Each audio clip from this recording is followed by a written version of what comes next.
हाय विवोस, welcome to all CTET preparations. आज हम बात करेंगे नेक्स्ट टॉपिक के बारे में जो कि आपका सीडीपी का होगा। आपकी थ्योरी है वाइगोत्स्की की थ्योरी। इनकी थ्योरी है कॉग्निटिव डेवलपमेंट के ऊपर।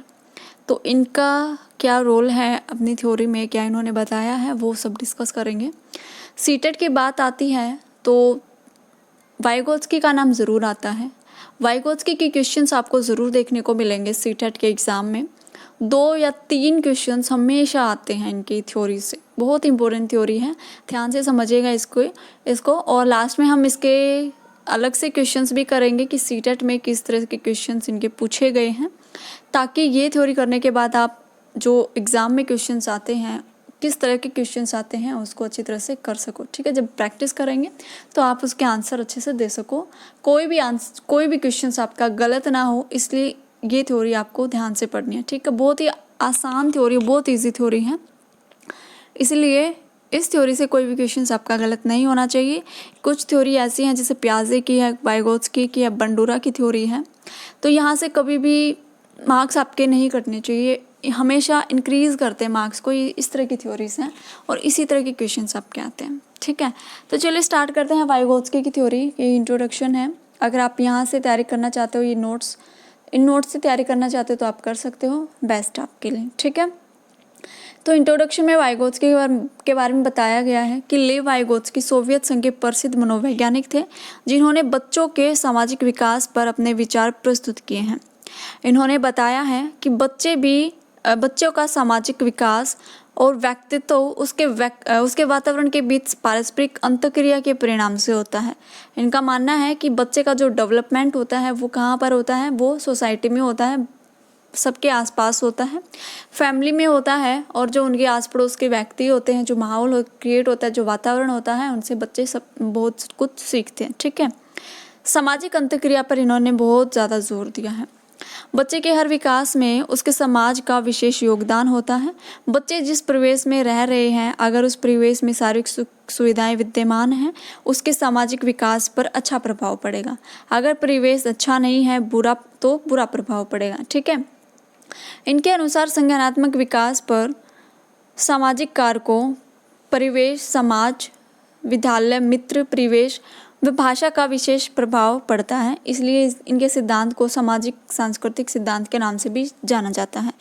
ये जो आप नाम देख रहे हो, सामाजिक सांस्कृतिक सिद्धांत, इनके नाम भी पूछ लेते हैं कि जो लेव वाइगोत्स्की हैं, इनकी थ्योरी को किस अन्य नाम से जाना जाता है, तो सामाजिक सांस्कृतिक सिद्धांत के नाम से जाना जाता है। आप जब सीटेट में इनके क्वेश्चंस देखोगे तो हमेशा इनके ऑप्शन में सामाजिक, सांस्कृतिक या फिर लैंग्वेज, इस तरह के ऑप्शन आपको देखने को मिलेंगे। तो आपको समझ जाना है कि लेव वाइगोत्स्की का नाम है, तो ऑप्शन में कौन सा आपका ऑप्शन राइट होगा, जो कि आपका आंसर होगा। अगर ऊपर पूछा गया है, क्वेश्चंस में पूछा गया है सामाजिक संस्कृति के बारे में, या फिर वातावरण के बारे में, लैंग्वेज के बारे में पूछा गया है, बच्चे का विकास कैसे होता है, और ऑप्शन में आपके नाम दे दी जैसे पियाजे, बंडूरा, लेव वाइगोत्स्की, तो इस तरह से आपसे क्वेश्चंस भी पूछ ले जाते हैं। ठीक है, तो आपको ध्यान रखना है। ठीक है, अब इनके 3 इम्पोर्टेंट कॉजेस एस्पेक्ट्स बोल सकते हैं। 3 इम्पोर्टेंट एस्पेक्ट्स कौन कौन से हैं, बहुत ही इम्पोर्टेंट है। सोशल इंटरेक्शंस, लैंग्वेज, कल्चर, यहाँ से हमेशा क्वेश्चंस आते, तीनों से क्वेश्चन आते भर भर के। ठीक है, तो फर्स्ट देखते हैं सामाजिक अंतःक्रिया क्या है। सोशल इंटरेक्शंस, यही नाम आपको देखने को मिलेगा थ्योरी में, क्वेश्चंस में, सामाजिक अंतःक्रिया। तो सामाजिक अंतःक्रिया क्या है? बच्चे के सामाजिक अंतःक्रिया के फलस्वरूप उनका संज्ञानात्मक, शारीरिक व सामाजिक विकास होता है। बच्चे के सामाजिक अंतःक्रिया के द्वारा ही विचार व भाषा का विकास होता है। बच्चा भाषा का ज्ञान भी सामाजिक अंतःक्रिया के द्वारा ही सीखता है। तो वाइगोत्स्की का कहना है कि जो बच्चे का विकास होता है, जब बच्चे का सोशल डेवलपमेंट होता है, तो वो कहाँ पर होता है, वो होता है उसके सोसाइटी में।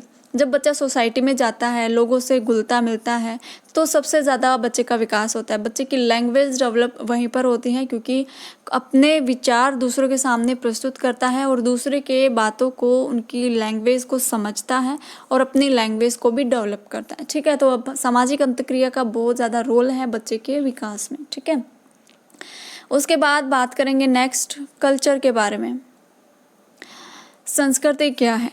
बच्चा अपनी सांस्कृतिक गतिविधियों से बहुत कुछ सीखता है। जिस तरह से सांस्कृतिक गतिविधियां होंगी बच्चे भी उसी तरह से होंगे, बच्चे पर भी उसी तरह का प्रभाव पड़ेगा। वाइगोत्स्की के अनुसार अधिगम की सांस्कृतिक प्रक्रिया बच्चे की वास्तविक विकास के स्तर में संभावित विकास के स्तर की ओर ले जाने वाला प्रयास करती है। अब देखिए, जैसे बच्चे की संस्कृति होगी वैसे ही बच्चे का विकास होगा। ठीक है, अब यहाँ पर हमारी संस्कृति किस तरह की है, दूसरों का हमें कैसे सम्मान करना है, कैसे हमें दूसरों की आज्ञा माननी है, कैसे हम दूसरों की बात मान सकते हैं, बड़ों का आदर कर सकते हैं, कैसे बच्चों को सिखाया जाता है बचपन से, तो उसी तरह से बच्चे का विकास होगा।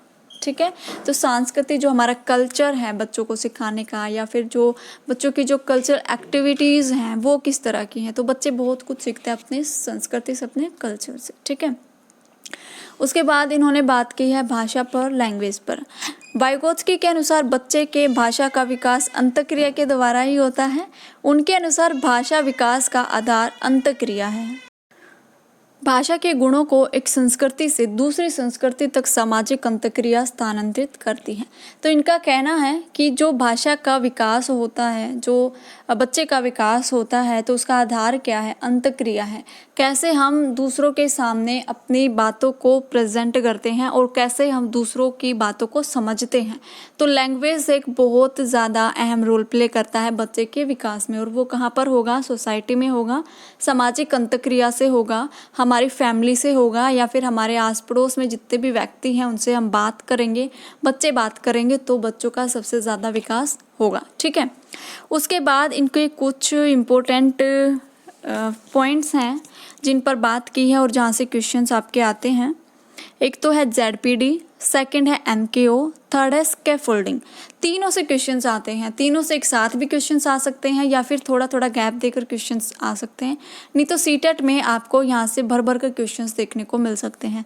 ZPD और MKO और स्कैफोल्डिंग। तो ZPD क्या है, ZPD को समझते हैं। यह बताता है कि कोई बच्चा स्वयं के स्तर तथा किसी दूसरे की सहायता से कोई कार्य करता है तो बीच वाले क्षेत्र को ZPD कहा जाता है। अब इस बात को समझिए, कोई बच्चा है, किसी काम को कर रहा है और वो काम को करते करते उसका लेवल यहाँ तक चला गया है, यहाँ तक उसने काम किया, यहाँ तक उसने काम किया, यहाँ तक वो चला गया है किसी काम को करते करते, और उसको यहाँ पर आकर कोई प्रॉब्लम हो गई, समझ लीजिए कोई डिफ़िकल्टी लेवल उसके सामने आ गया कि जो काम बच्चा कर रहा है उससे आगे वो नहीं बढ़ पा रहा है, जो प्रॉब्लम उसके साथ आ रही है, उसके सामने जो प्रॉब्लम आ रही है वो उसको कंप्लीट नहीं कर पा रहा, उसको सॉल्व नहीं कर पा रहा है।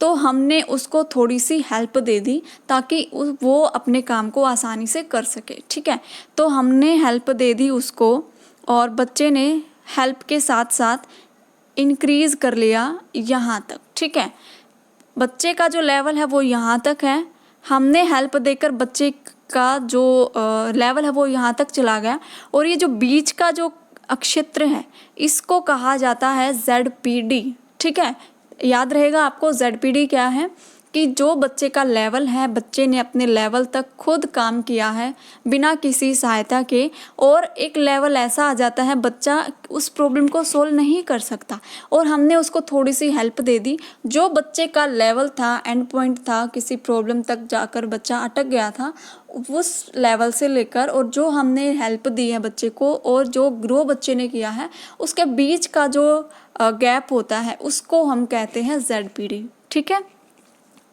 तो ZPD आपको समझ आ गया। बच्चों के स्वयं करने वाले कार्य और सहायता से करने वाले कार्य में अंतर होता है और इसी अंतर को ZPD कहा जाता है। ठीक है, तो ये बात आपको समझ में आएगी कि ZPD क्या होता है। ठीक है, ZPD और स्कैफोल्डिंग में आपको थोड़ा सा अंतर मिलेगा, है दोनों चीज़, दोनों में सहायता दी जाती है, आप आगे स्कैफोल्डिंग के बारे में पढ़ोगे, लेकिन थोड़ा सा डिफरेंस है। तो ZPD आपको क्लियर हो गया कि ZPD क्या होता है। उसके बाद हम देखते हैं MKO क्या होता है, मोर नॉलेजेबल अदर। जब कोई बच्चा अपने ज़्यादा ज्ञान वाले व्यक्ति के संपर्क में आता है और वह व्यक्ति बच्चे को सीखने में सहायता करता है तो उसको MKO कहा जाता है। अब देखिए, कोई बच्चा है वो सीख रहा है और उससे ज़्यादा नॉलेज वाला व्यक्ति उसका टीचर हो सकता है, उसके फैमिली मेम्बर हो सकते हैं, उसके आस पड़ोस का कोई व्यक्ति हो सकता है। तो उससे ज़्यादा नॉलेज है उसके पास, उसको कहा जाता है MKO, उससे वो नॉलेज ग्रहण कर रहा है। ठीक है, अब यहाँ पर कोई एज का मैटर नहीं है। अब आप सोचोगे कि जो भी MKO होता है, जिसके पास हमसे ज़्यादा नॉलेज होती है, वो हमेशा हमसे ज़्यादा एज वाला ही होगा, ये कोई मैटर नहीं करता है।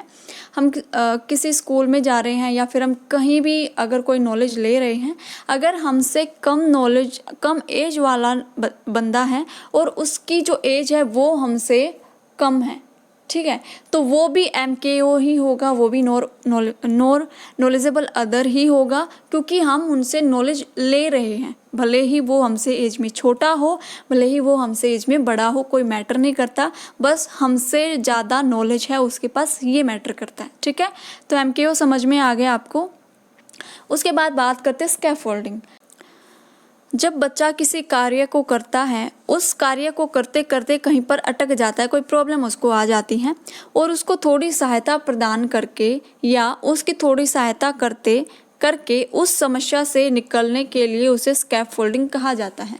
अब यहाँ पर देखिए, अगर कोई बच्चा है, कोई प्रॉब्लम उसको आ रही है और उसको हमने थोड़ी सी हेल्प दे दी उस काम को करने के लिए, उस प्रॉब्लम से निकलने के लिए, तो उस हेल्प को कहा जाता है स्कैफोल्डिंग। ZPD और स्कैफोल्डिंग में आपको अंतर समझ में आ गया कि ZPD तो था कि बच्चा जब कोई काम को करता है और काम को करते करते बच्चा कहीं पर अटक जाता है, कोई डिफ़िकल्टी लेवल आ जाती है और हम उसको थोड़ी सी हेल्प देते हैं और वो हेल्प के बाद बच्चा उस काम को कर जाता है, उस बीच वाले क्षेत्र को ZPD कहा जाता है। लेकिन यहाँ पर बताया गया है, जब कोई बच्चा काम करता है और कहीं पर उसको प्रॉब्लम आती है उस लेवल से निकलने के लिए, तो हम जो उसको हेल्प करते हैं वो होती है स्कैफोल्डिंग। ठीक है, ये क्वेश्चंस आपसे पूछे जाते हैं CTET में, KVS में। तो बच्चे का सामाजिक विकास किन किन तरीकों से होता है, ये कुछ पॉइंट मैंने यहाँ पर लिखे हुए हैं और यही पॉइंट आपको ऑप्शन में देखने को मिलेंगे, बिल्कुल सेम पॉइंट। ठीक है, तो इनको ध्यान से देखिएगा। फर्स्ट है कि सामाजिक विकास किस किस तरीके से होता है। फर्स्ट, सामाजिक अधिगम से होता है, सहायक अधिगम से होता है, अंतक्रिया से होता है, भाषा लैंग्वेज से होता है, संस्कृति से होता है, प्रोजेक्ट मेथड से होता है। जब बच्चों को प्रोजेक्ट वर्क दिया जाता है काम को करने के लिए, तो वहाँ पर सहयोग की भावना उत्पन्न होगी बच्चों में और बच्चे का सामाजिक विकास होगा। ठीक है, ZPD से होता है, सहयोगात्मक अधिगम से होता है, सक्रिय भागीदारी से होता है, पारस्परिक शिक्षण, खेल, समूह कार्य, स्कैफोल्डिंग और स्पोर्ट फॉर लर्निंग। ठीक है, तो इन सभी तरीकों से बच्चे का सामाजिक विकास होता है। खेल पर बहुत ज़्यादा फोकस किया था, लैंग्वेज पर बहुत ज़्यादा फोकस किया था वाइगोत्स्की ने, और सामाजिक अंतःक्रिया जो होती है इस पर सबसे ज़्यादा बात की है वाइगोत्स्की ने। और यही आपको देखने को मिलेंगे आपके ऑप्शन में, जो आपके ऑप्शन होंगे, जो क्वेश्चंस आपके आएंगे CTET में, वहाँ पर ये सब देखने को मिलेगा। ठीक है, इसके बाद इम्प्लीकेशंस क्या क्या हो सकते हैं। एक टीचर अपनी क्लास में किस तरह से इनकी थ्योरी को यूज़ कर सकता है। बच्चों को समूह में कार्य देकर उनके ज्ञान को बढ़ाया जा सकता है। बच्चों के दृष्टिकोण को समझकर उनकी भाषिक स्तर में सुधार किया जा सकता है। बच्चे सामाजिक क्रिया द्वारा अपने ज्ञान में वृद्धि कर सकते हैं। शिक्षक बच्चों का मार्गदर्शन करके उनकी सहायता कर सकते हैं। बच्चों को खेलने के अवसर प्रदान कर सकते हैं। बच्चे स्वयं तथ्यों को खोजने में सक्षम होंगे।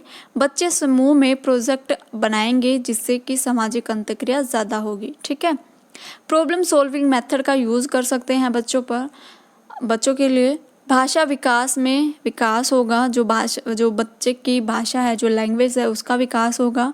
अध्यापक एक सहायक के रूप में कार्य कर सकेंगे, उनके कार्य में सहायता करेंगे। बच्चे अगर कहीं पर अटक जाते हैं, कोई प्रॉब्लम उनको आती है, तो टीचर उनकी हेल्प करेंगे। बच्चे के स्वयं का ZPD कितना है और उनके अनुसार उसको जो एक्टिविटी, जो कार्य दिया गया है, वो हम दे सकते हैं उनका बच्चों के लेवल के अकॉर्डिंग।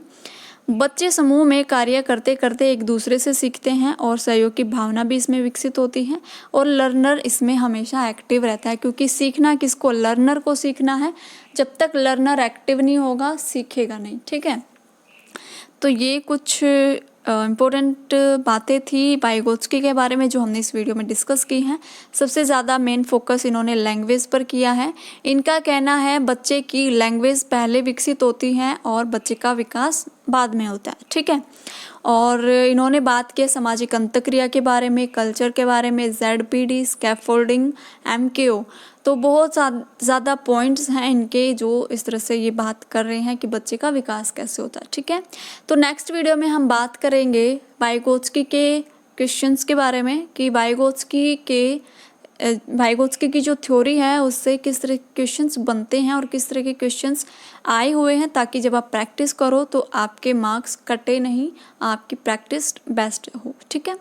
तो मिलते हैं नेक्स्ट वीडियो में, तब तक के लिए टेक केयर, अपना ध्यान रखें और अपने CTET की तैयारी अच्छी रखें, ठीक है। Thank you.